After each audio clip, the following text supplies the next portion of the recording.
Susan Pollard, along with Gabriela Diaz, put on an excellent memorial for the victims of the Uvalde shooting in Uvalde, Texas. It was a moving ceremony that paid homage to each of the deceased. Those of you that don't know me, my name is Susan Pollard, and I'm the lead of our Northeast Houston Moms Demand Action group. Moms Demand Action works very locally, so we're the sort of Humboldt, Kingwood, New Caney, Porter area. And tonight, of course, we're here and coming together to remember the 19 children and 2 educators who were killed in a senseless gun violence incident 1 year ago at Robb Elementary. We're going to take some time to do a couple of different things tonight. We're going to talk about each of the victims of that senseless shooting.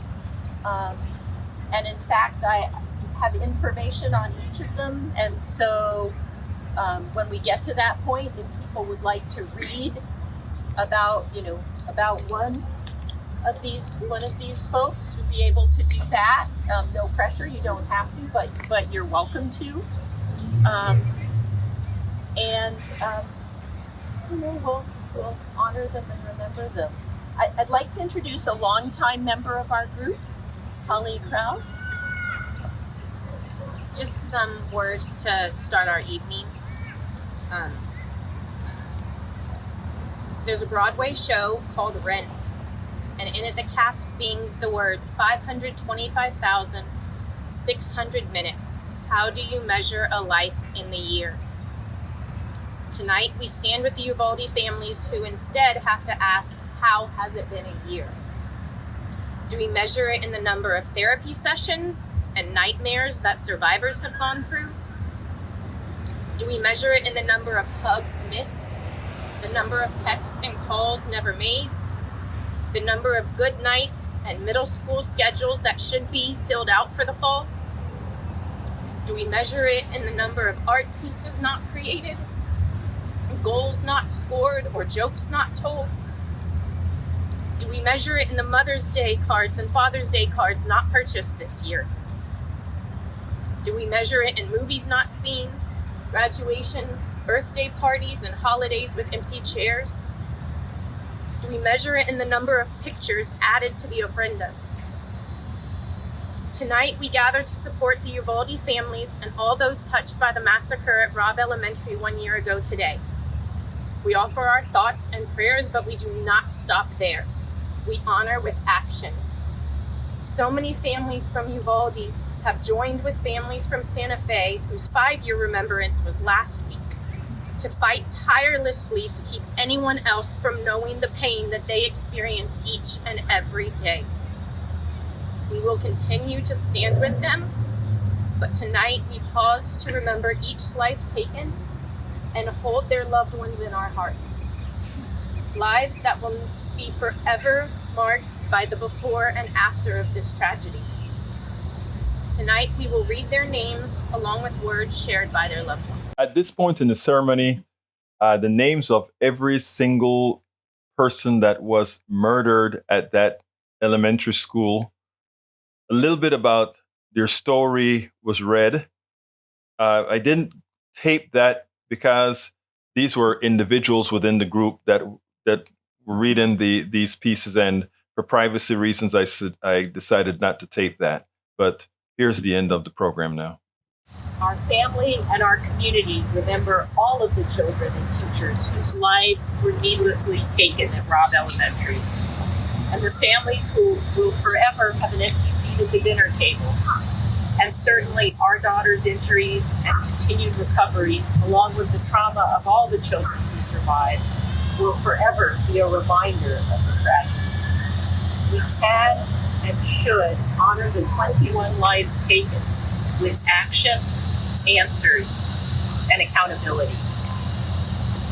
So, as we think about how do we measure a life and a death, and Christina's call to honor with action.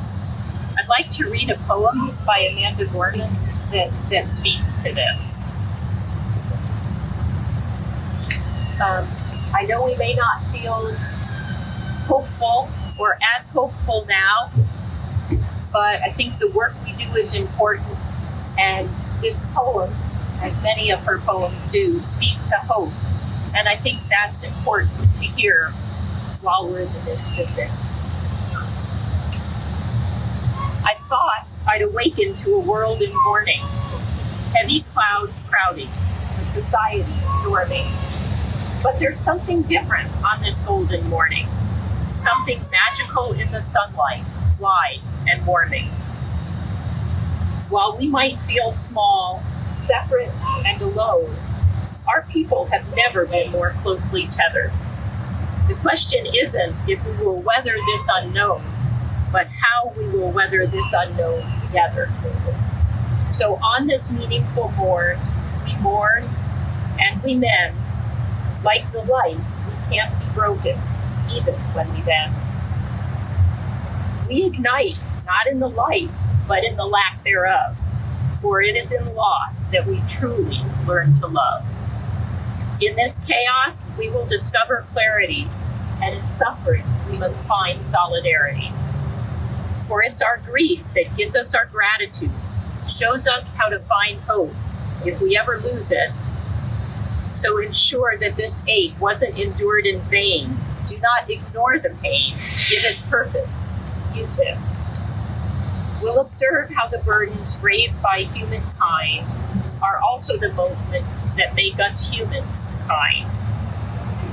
Let every dawn find us courageous, brought closer, heeding the light before the fight is over. When this ends, we'll smile sweetly, finally seeing in testing times we become the best of beings.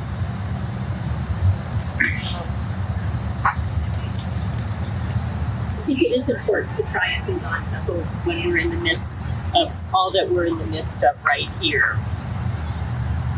There have been 48 mass shootings in Texas since the shooting at Robb Elementary, and that's just Texas. But we want to think of these people that we spoke of, that we heard about, what they liked and what they loved and what they did. And so we want to honor all of those impacted by gun violence. Today and every day, we're going to stand with them. We're going to fight for them and for anybody who's been impacted by gun violence, because we know it's these families plus all of the children who were there, plus their families, and it's a ripple that spreads out. And we want to do our best for all of them so that no one else ever again has to endure this kind of unimaginable grief and pain. So thank you all for coming and for being here. I'm going to make a small plug for those of you who are not members of our Moms Demand Action Group.